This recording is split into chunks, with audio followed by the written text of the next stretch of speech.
باپ جوان ہے، ماں جوان ہے، تو بڑے پیار سے ماں کو ماں کہتا ہے، بڑے پیار سے باپ کو باپ کہتا ہے.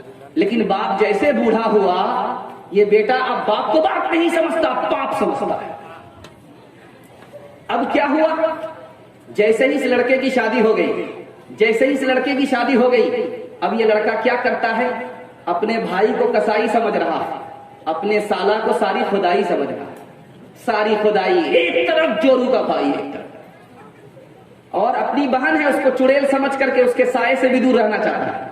اور ادھر اپنی سالی ہے، اس کو دودھ کی چھالی سمجھ رہا ہے. جس دودھ میں چھالی نہیں وہ دودھ بیکار، جس گھر میں سالی نہیں وہ گھر بیکار. اپنا باپ پاپ ہے اور سسر کیا ہو گیا؟ قبلہ ہو گیا، کعبہ ہو گیا. قبلہ اور کعبہ یہ مکہ میں ہے یا الو کا پٹھا یہ سسر ہے. ساس سسر پر بھی مہربان ہو جائیے، کوئی دقت نہیں ہے، لیکن ماں باپ پر ستم کیجئے، ساس سسر پر کرم کیجئے، یہ انصاف نہیں ہے. خدا آپ کو بھی خون کے آنسو رلائے گا. اچھا باپ بھی غلطی کرتے ہیں. جب شادی کا موقع ہوتا ہے تو کیا کہتے ہیں؟ یہ بوڑھا باپ کیا کہتا ہے کہ ہمیں گاڑی تو نہیں چاہیے، بلیٹ دے دیجیے، آپ ہی کی بیٹی آئے گی اور جائے گی. ہمیں بھینس تو نہ چاہیے، بچے والی دے دیجیے، اس کا دودھ آپ ہی کی بیٹی پیے گی. ہم کو پلنگ تو نہیں چاہیے، اسٹیل والا پلنگ دے دیجیے، اس پر آرام آپ ہی کی بیٹی کرے گی. انصاف کے ساتھ بتائیے، یہ پلنگ کس کو ملا؟ بیٹی داماد کو. یہ بھینس کس کو ملی؟ بیٹی داماد کو. یہ گاڑی کس کو ملی؟ بیٹی داماد کو. اس بانر باپ کو کیا ملا؟ نانا کی ہنڈی. دو بوڑھے چراغوں کا اجالا نہ چلا جائے، دو بوڑھے چراغوں کا اجالا نہ چلا جائے، اجالا نہ چلا جائے.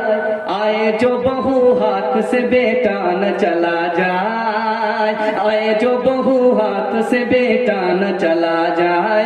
کس شوق میں ہم دھوپ سے لپٹے رہے دن بھر، کس شوق میں، کس شوق میں ہم دھوپ سے لپٹے رہے دن بھر، لپٹے رہے دن بھر، لپٹے رہے دن بھر. یہ دھوپ چلی جائے تو سایہ نہ چلا جائے، آئے جو بہو ہاتھ سے بیٹا نہ چلا جائے. انشاءاللہ گاڑی لیں گے شادی کے بعد، ہاتھ اٹھائیے. ایک چور کی چوری پکڑی گئی، ان کی تو دوسری شادی ہونے ہی والی نہیں. بہت خوبصورت پیغام بڑی تیزی کے ساتھ نکل گیا. اللہ آپ کو جزائے خیر دے. اور ایک راز کی بات بتائیے، راز کی بات آپ بتائیے. راز کی بات آپ سے کرنے کے لیے چاہ رہا ہوں. 1/3 جلسہ آپ نے محبت میں نکال دیا، 2/3 باقی رہ گیا. رہنے دیجیے، پنکھا کو اپنی جگہ رہنے دیجیے. بہت خوبصورت پیغام آپ کی خدمت میں لے کر کے آ رہا ہوں. بہت دھیان سے اس کو سنیے گا. اگر یہ ضائع ہو گیا تو ہم ضائع ہو جائیں گے. دھیان دیجیے گا، دھیان دیجیے گا، دھیان سے سنیے گا، دھیان سے سنیے گا. لقمان حکیم نے اپنے بیٹے کو نصیحت کیا کہ بیٹا اس دنیا کے لیے اتنی محنت کرنی ہے جتنا یہاں رہنا ہے. باپ نے بیٹے کو نصیحت کیا. باپ جب جوہری ہوتا ہے تو باپ بیٹے کو ہیرا بنا دیتا. اللہ سب کو کامیاب فرمائے اور آپ کے بال بچے کو اللہ ہونہار فرمائے. باپ نے نصیحت کیا ہے بیٹے کو کہ بیٹا، باپ نے نصیحت کیا ہے بیٹے کو کہ بیٹا اس دنیا کے لیے اتنی محنت کرنا جتنا یہاں رہو گے.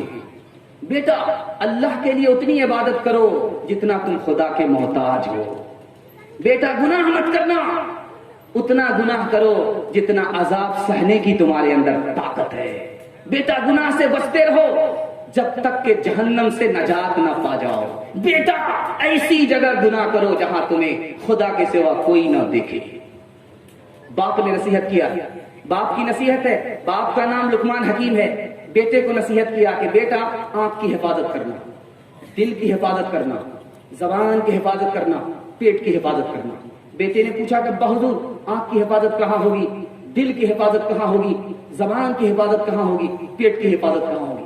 تو باپ نے بتایا کہ بیٹا آنکھ کی حفاظت کرنا جب دوسرے کے گھر جانا، آنکھ کی حفاظت کرنا. بیٹا زبان کی حفاظت کرنا جب دوسرے کی مجلس میں بیٹھنا. بیٹا پیٹ کی حفاظت کرنا جب دسترخوان پر بیٹھنا. بیٹا دل کی حفاظت کرنا جب نماز میں رہنا. انشاءاللہ جمعہ نماز ہوگی، ہاتھ اٹھا دیجیے.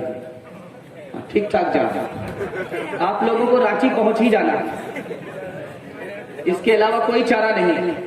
تیسری مثال دے رہا ہوں، بہت دھیان سے سنیے گا۔ باپ نے کہا ہے کہ بیٹا جھوٹ مت بولنا، جھوٹ بولنے میں اتنا مزہ آتا ہے جیسے چڑیا کا گوشت کھانے میں مزہ آتا ہے۔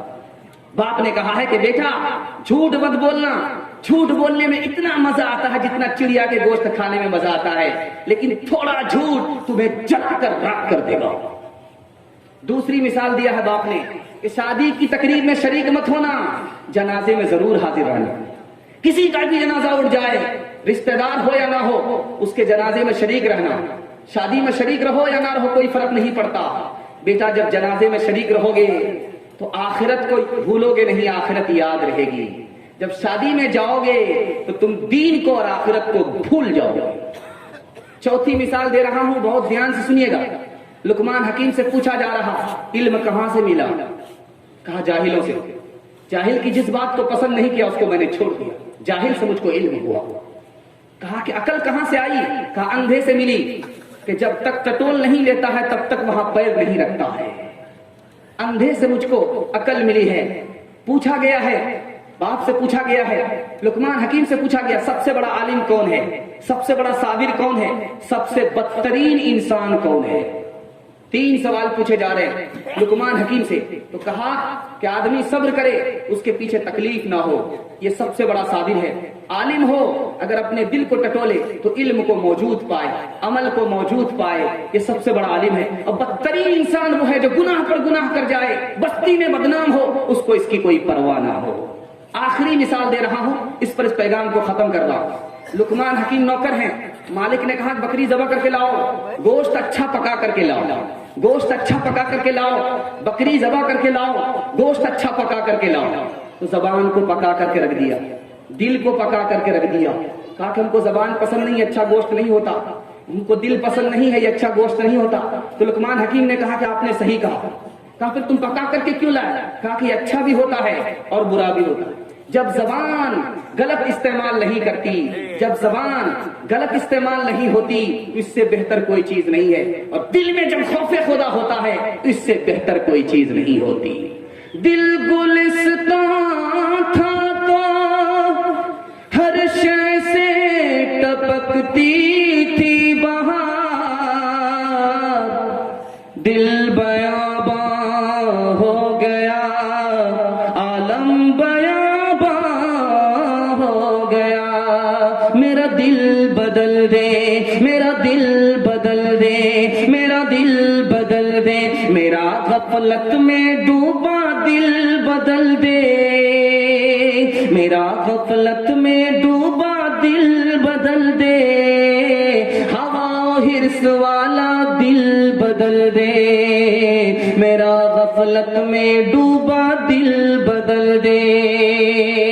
گنہگاری میں کب تک عمر کاٹوں، گنہگاری میں کب تک عمر کاٹوں، بدل دے میرا رستہ دل بدل دے، میرا غفلت میں ڈوبا دل بدل دے۔ میری فریاد سن لے میرے مولا، میری فریاد سن لے میرے مولا، بنا لے اپنا بندہ دل بدل دے، میرا غفلت میں ڈوبا دل بدل دے۔ آپ لوگ تھک گئے تو ہاتھ اٹھا دیجیے۔ خیر بہت لوگ مس کر رہے ہیں بھائی، دھیان دیجیے گا۔ بس آپ کا جلسہ نکل گیا آپ کی طلب کے اوپر، مجھے بھی پتہ نہیں چلا، آپ کو بھی پتہ نہیں چلا۔ تھوڑا سا جلسہ باقی ہے، ہاتھی پاس کر دیا دھوپ پھنسی ہوئی، ایک دھکے میں وہ بھی پاس ہو جائے انشاءاللہ۔ تھوڑا سا جلسہ آپ کا باقی رہ گیا ہے، بس سنا رہا ہوں، جلدی سے آپ کے جلسے کو نکالنا۔ 4 چیز سے انسان بنا ہے۔ کس سے بنا ہے؟ آگ سے، پانی سے، مٹی سے، ہوا۔